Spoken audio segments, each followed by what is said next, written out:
Élu de Dieu, ce que je vais te dire maintenant n'est pas anodin. Ce n'est pas une coïncidence. Ce n'est pas une projection. Et ce n'est certainement pas du hasard. Quelqu'un avec du pouvoir réel. Quelqu'un formé à lire les comportements, les silences, les réactions sous pression. Oh, t'as déjà remarqué. Pas pour ce que tu montres, pas pour ton image, mais pour ce que tu retiens. Et c'est là que tout devient intéressant. Parce que le vrai pouvoir ne s'intéresse pas au bruit. Il ne s'impressionne pas avec la confiance affichée ou les démonstrations visibles. Il cherche autre chose. Il cherche la stabilité quand la situation devient incertaine. Il observe qui garde son calme quand les choses sont floues. Il analyse qui ne se précipite pas pour se justifier. Et sans peut-être t'en rendre compte, tu as envoyé des signaux très précis. Tu ne réagis pas immédiatement. Tu ne remplis pas le silence pour te rassurer. Tu ne cherches pas à être validé à chaque étape. Tu observes, tu régules, tu avances avec intention. Ces comportements ne sont pas ordinaires. En psychologie du leadership, ils signalent une chose très spécifique. La capacité à rester structuré sous pression. Et quand ces signaux apparaissent ensemble, contrôle et profondeur, ils perturbent les attentes.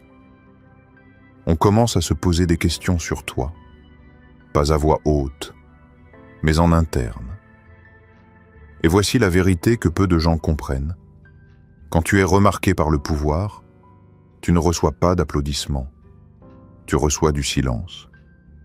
Un silence plus dense, plus attentif, plus stratégique. Si ces dernières semaines, tu as senti que quelque chose changeait, que certaines interactions étaient différentes, que le poids de tes décisions semblait plus lourd, ce n'est peut-être pas une impression. Reste attentif. Parce que ce que tu vas comprendre maintenant va changer la façon dont tu avances à partir d'aujourd'hui. Le mythe de la reconnaissance, bruyante. La plupart des gens ont été conditionnés à croire que la reconnaissance arrive avec du bruit. Des compliments, des invitations, une visibilité soudaine, des félicitations publiques. On nous a appris que si quelqu'un d'influent nous remarque, il le dira clairement. Mais dans les environnements où le pouvoir est réel, ça ne fonctionne pas comme ça. Le vrai pouvoir ne valide pas immédiatement. Il observe d'abord. Parce qu'une réaction sous les projecteurs ne révèle rien. Tout le monde peut performer quand il sait qu'il est regardé. Ce qui intéresse les systèmes sérieux, ce n'est pas ta performance sous pression déclarée. C'est ton comportement quand tu crois que rien d'important ne se joue. Prenons un exemple simple. Une réunion tendue, une décision floue, un moment où les informations sont incomplètes. La majorité des personnes parlent trop vite. Elles justifient, elles cherchent à protéger leur image. Elles veulent être perçues comme compétentes. Mais certaines personnes font autre chose. Elles écoutent, elles analysent, elles parlent moins, mais avec précision. Et c'est exactement là que l'attention commence. Parce que le pouvoir ne cherche pas la confiance affichée. Il cherche la stabilité mesurable. Il cherche quelqu'un qui ne fuit pas l'ambiguïté, quelqu'un qui ne panique pas face au silence, quelqu'un qui ne se vend pas au premier regard. La reconnaissance stratégique est invisible au début. Elle ressemble à de la distance, à moins de feedback, à plus d'autonomie.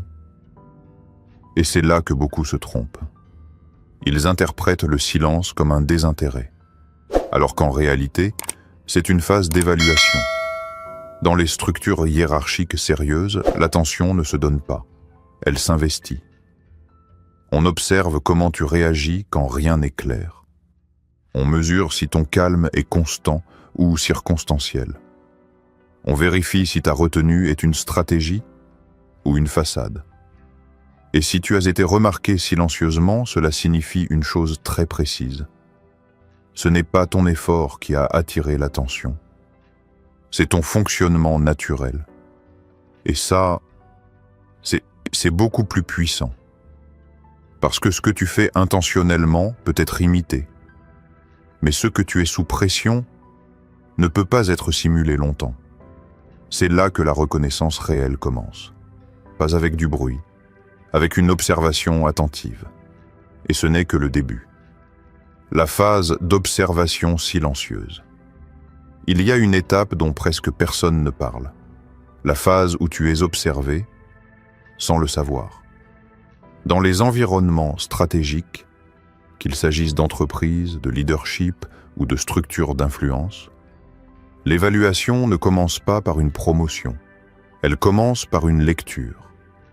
On appelle cela, en psychologie comportementale, l'analyse du baseline behavior. Le comportement de base. Qui es-tu quand tu n'essaies pas d'impressionner? Comment réagis-tu quand la situation devient floue? Que fais-tu quand personne ne te guide? C'est là que tout se joue. Imagine une situation ambiguë. Un projet mal défini. La majorité des personnes réagit par inconfort. Elles demandent une validation constante. Elles cherchent des directives précises. Elles veulent être rassurées avant d'agir. Mais certaines personnes fonctionnent autrement. Elles tolèrent tenant l'incertitude. Elles avancent avec discernement. Elles prennent des décisions sans réclamer d'applaudissements. Et cette capacité est rare. Parce que l'ambiguïté crée de la pression interne. Elle active le doute, la peur de l'erreur, la crainte du jugement. Celui qui reste stable dans ce flou envoie un signal très fort. Il ne dépend pas entièrement de l'environnement pour fonctionner. C'est exactement ce que le pouvoir teste. Pas ta compétence brute, pas ton enthousiasme, mais ton autorégulation face à l'inconnu. Il y a un détail subtil ici.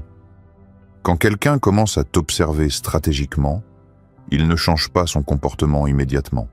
Au contraire, il peut devenir plus distant, plus silencieux, moins explicite. Pourquoi? Parce que le silence révèle davantage que les instructions. Quand les directives diminuent, on voit si tu paniques ou si tu t'organises.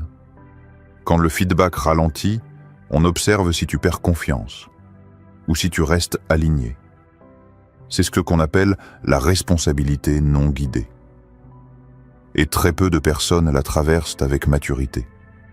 Beaucoup interprètent la distance comme un rejet. Ils réduisent leurs efforts. Ils deviennent hésitants. Ils cherchent à se justifier. Mais ceux qui comprennent le mécanisme font l'inverse. Ils maintiennent leur niveau. Ils conservent leur calme. Ils continuent à produire sans surcompenser. C'est là que la perception change. On ne te voit plus comme quelqu'un qui exécute. On commence à te voir comme quelqu'un qui peut porter. Et à ce stade, quelque chose d'invisible se produit. L'observation devient plus attentive. Tes réactions sont notées. Ta constance est évaluée. Ta stabilité devient un indicateur de fiabilité. Tu n'es pas encore promu. Tu n'es pas encore officiellement reconnu. Mais tu es déjà en train d'être classé différemment. Et ce basculement est silencieux. La plupart ne le perçoivent même pas. Mais si tu ressens une densité nouvelle dans certaines interactions, si certaines conversations semblent plus mesurées, si l'espace autour de toi paraît légèrement différent, ce n'est peut-être pas une illusion. C'est peut-être la phase d'observation en train de se consolider. Et tout dépend maintenant de ta capacité à rester stable sans chercher à forcer la suite. La puissance de la retenue. Il y a une différence énorme entre ne rien dire et choisir de ne pas tout dire. La plupart des gens parlent pour se libérer. Ils expriment leurs idées immédiatement. Ils réagissent dès qu'une émotion apparaît. Ils expliquent leurs intentions avant même qu'on les questionne. Ce réflexe soulage la pression interne, mais il diminue la densité perçue. La retenue, elle, fonctionne différemment. Ce n'est pas de la timidité, Ce n'est pas de l'hésitation. C'est une gestion consciente de l'énergie et de l'information. En psychologie, cela s'appelle le contrôle des impulsions. La capacité à différer une réaction, à retarder une expression, à filtrer ce qui mérite d'être dit. Et les recherches sont claires. Les individus capables de retarder leurs réponses émotionnelles performent mieux dans les environnements complexes. Pourquoi ? Parce que la complexité exige de la régulation. Quand quelqu'un parle trop vite, il révèle son état interne. Quand quelqu'un réagit immédiatement, il expose ses points sensibles. Quand quelqu'un explique tout, il réduit son propre poids stratégique. Mais quand une personne choisit ses mots, quand elle laisse un silence respirer, quand elle ne dévoile pas tout son raisonnement, elle crée de la gravité. Dans les dynamiques sociales, parler moins mais avec précision augmente la perception de compétence. Le cerveau associe rareté et valeur.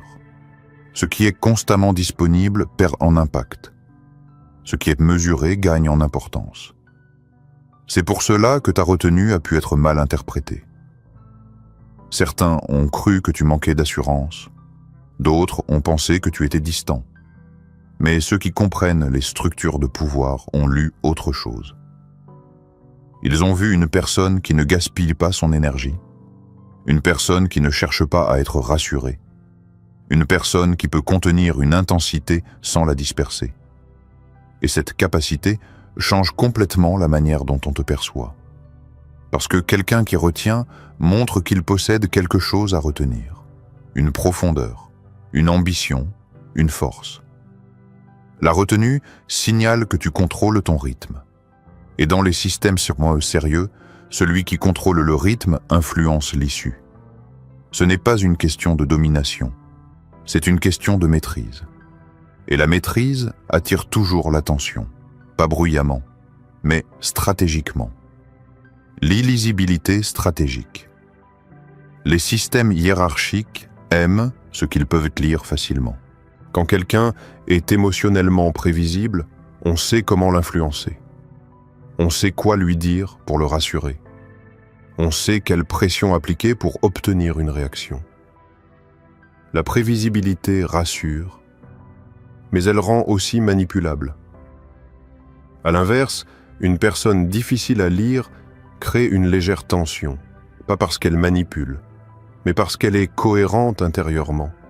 Elle ne laisse pas filtrer chaque micro-réaction. Elle ne dévoile pas immédiatement ses préférences. Elle ne télégraphie pas ses intentions. Et cela change complètement la dynamique.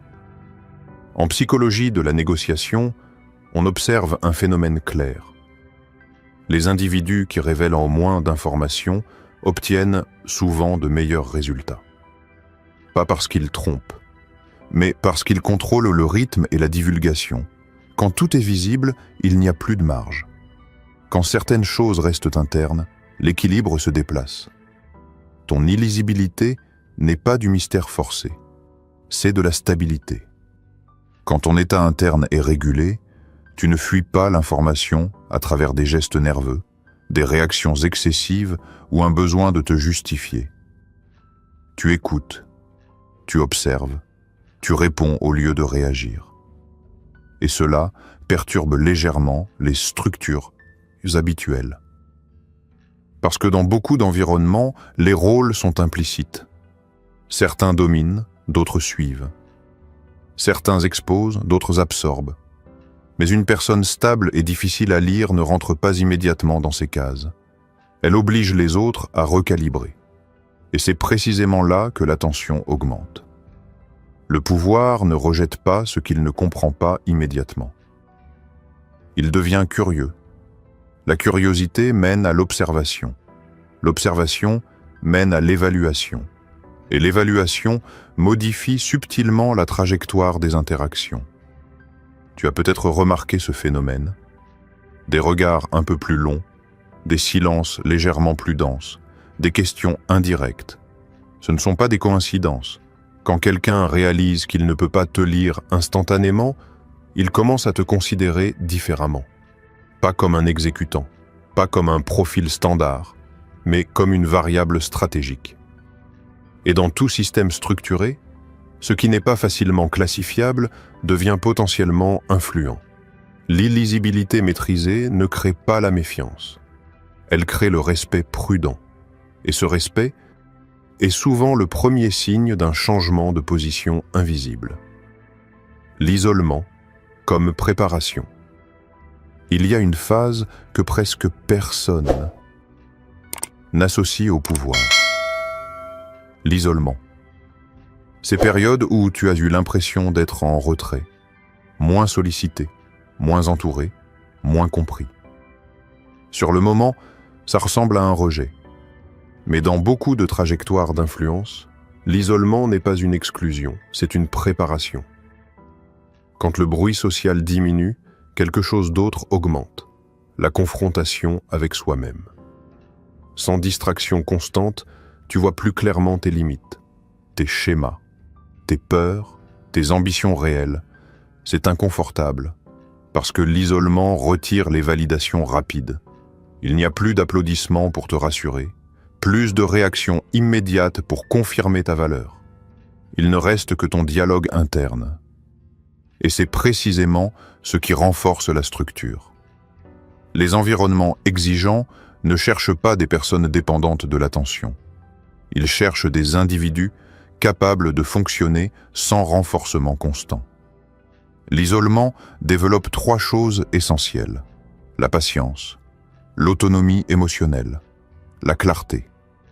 Quand tu apprends à être seul sans te dévaloriser, tu construis une base solide. Tu deviens moins réactif, moins influençable, moins dépendant du regard extérieur. Et ça se ressent. Beaucoup de personnes s'effondrent dans la solitude. Elles deviennent amères. Elles doutent excessivement. Elles cherchent désespérément à revenir au centre. Mais si tu as traversé cette phase sans perdre ton équilibre, tu as développé une densité intérieure, une endurance psychologique. Et cette endurance est visible. Pas de manière spectaculaire, mais dans ta façon de gérer la pression. Quand quelqu'un a survécu au silence sans se disperser, il devient plus difficile à déstabiliser. Et le pouvoir valorise par-dessus tout la stabilité. Parce que lorsque les enjeux augmentent, les personnalités fragiles deviennent des risques. Celles qui ont appris à se réguler seules deviennent des points d'ancrage. Peut-être que ces moments de retrait n'étaient pas une pause. Peut-être qu'ils étaient une compression. Une phase où ton énergie ne s'exprimait pas vers l'extérieur, mais se consolidait à l'intérieur. Et maintenant, cette consolidation commence à produire un effet visible, pas encore spectaculaire, mais perceptible. L'isolement n'a pas diminué ton influence, il l'a densifiée. Et dans les systèmes sérieux, la densité compte plus que le volume. Le changement interne, invisible. Avant que quelque chose ne change à l'extérieur, ça change à l'intérieur. Et ce changement est si subtil. Tu as peut-être remarqué que ton temps semble plus dense, que certaines décisions te paraissent plus lourdes, que tu réfléchis davantage avant de parler ou d'agir. Ce n'est pas de l'anxiété, c'est une recalibration. Quand les enjeux augmentent, même silencieusement, le cerveau s'adapte.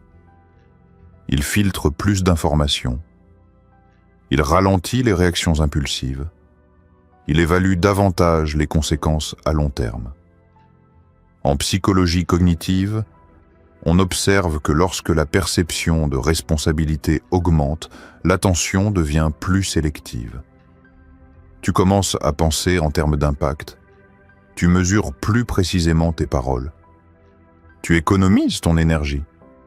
Et ce processus peut être inconfortable. Parce qu'il arrive sans annonce officielle, sans confirmation externe, sans validation claire. Il n'y a pas de cérémonie pour marquer cette transition, juste une sensation, une vigilance accrue, une conscience plus fine de ton environnement, une sélectivité nouvelle dans tes interactions. Certaines conversations te semblent plus superficielles qu'avant. Certaines dynamiques ne te stimulent plus. Certaines personnes s'éloignent naturellement. Ce n'est pas de l'arrogance, c'est un alignement. Quand ton niveau interne évolue, ton seuil de tolérance au bruit diminue.